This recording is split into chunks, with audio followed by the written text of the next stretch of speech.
কারণ প্রতি বছর মেরাজ হয় কিভাবে? হ্যাঁ, আপনি মেরাজ দিবস বলতে পারেন, দিবস বললে আবার ওটা তো হয়েছে রাতে, আরেক মুশকিল। তাহলে মেরাজের রাত বলতে যদি বলেন যে মেরাজ দিবস টাইপ, তো সেটার ব্যাপারে কথা হলো পৃথিবীতে কোনো আলেম চূড়ান্তভাবে নিশ্চিতভাবে বলতে পারবেন না যে ঠিক অমুক মাসের অমুক বছরের অমুক রাতেই মেরাজ হয়েছে। কারণ মেরাজের রাত কোন রাত ছিল, কোন মাসে ছিল, সেটা কি রমজানে, সেটা কি রজবে, সেটা নবী সাল্লাল্লাহু আলাইহি ওয়াসাল্লামের হিজরতের আগে হয়েছে এটুকু নিশ্চিত, হিজরতের 1 বছর আগে, কয়েক মাস আগে, আরো বেশি আগে, এটা কেউ বলতে পারে না। কারণ এটা নিয়ে ইতিহাসবিদদের নানাবিধ মত পার্থক্য আছে। এখন এখানে একটা বড় প্রশ্ন ওঠে, এটা কোনো কথা হলো? নবীজির মেরাজের রাতের এই তারিখটা সাহাবীরা সংরক্ষণ করে নাই, কেমন কথা? এটার উত্তর হলো, সাহাবীরা আমাদের মতো এত দিবস পূজারী ছিলেন না। আমরা হলাম কি দিবস পূজারী, মানে কত দিবস পালন করা যায় সেটা খুঁজে খুঁজে বের করা, আর এই দিবস নোট করে করে দিবস উদযাপন করা, এটাতে আমরা যতটা অভ্যস্ত।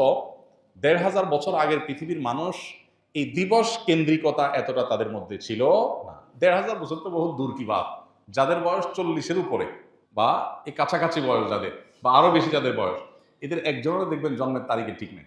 জন্মের ঠিক নাই বলে নেই, কিন্তু জন্মের তারিখের ঠিক নাই। কেন ঠিক নাই? কারণ এখন যেরকম মা বাপ বাচ্চা কয়টা, কয় মিনিটে, কোন দিন, কত সেকেন্ডে হয়েছে এটাও নোট করে রাখে, কারণ তার মনে অনেক শান্তি, অনেক ফুর্তি, পেটে ভাত আছে, অ্যাকাউন্টে টাকা আছে। এই পোলার প্রতি বছর অমুক দিন, এই দিনের এতটা, এত মিনিট, এত সেকেন্ডে এসে ফুর্তি করতে হবে, এই জন্য সেটা সংরক্ষণ করে। কিন্তু ৪০ বছর আগে বাপমার কাছে এগুলোর কোনো ভ্যালু ছিল না, এত দিবস কেন্দ্রিকতা ছিল না।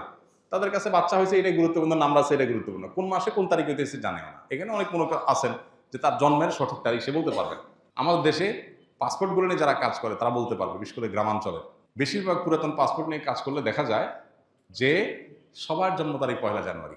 ফেসবুকে দেখবেন যে ফ্রেন্ড লিস্টে যারা আছে, উইশ করার জন্য আপনার কাছে নোটিফিকেশন আসে ১ জানুয়ারি, আপনার বন্ধুদের বেশিরভাগের জন্মদিন। কারণ তার জন্মের তারিখের ঠিক আসলে নাই, তার মা বাবাও জানে তার জন্ম তারিখ হবে। এটা যদি ৩০ বছর ৪০ বছর আগে বাংলাদেশ হয়, তাহলে ১,৫০০ বছর আগের পৃথিবী যদি চিন্তা করেন কোন দিনে মেরাজ হয়েছে, সাহাবীরা এটা নোট করার জন্য এতটা গুরুত্ব দেন নাই। তাদের বিষয় ছিল মেরাজ থেকে নবীজি কি আনছেন, কি নির্দেশ দিয়েছেন, কি বার্তা দিয়েছে সেটা। আর আমাদের সেটার খবর নাই, আমরা হলাম দিবস পালন করার ওস্তাদ। এই হলো আমাদের সাথে তাদের পার্থক্য। এই জন্য মেরাজকে ঘিরে কোনো দিবস কেন্দ্রিকতা নয়, বরং মেরাজের শিক্ষা আমরা ধারণ করব। চলমান মাসে মেরাজ হয়েছে, এটা অনেক ইতিহাসবিদদের মত, তবে অনেকের মতে অন্য মাসও মেরাজ হয়েছে, সে মতটাও আছে। বিধান এখানে আমাদের মেরাজকে কেন্দ্র করে আনুষ্ঠানিকতা না করে বরং মেরাজের শিক্ষাগুলো আমরা ধারণ করতে হবে। নামাজকে গুরুত্বের সাথে জীবনে নিতে হবে, জীবনের ফার্স্ট প্রায়োরিটি দিতে হবে ৫ ওয়াক্ত নামাজকে। এটাই হলো মেরাজের সবচেয়ে বড় শিক্ষা গ্রহণ করা।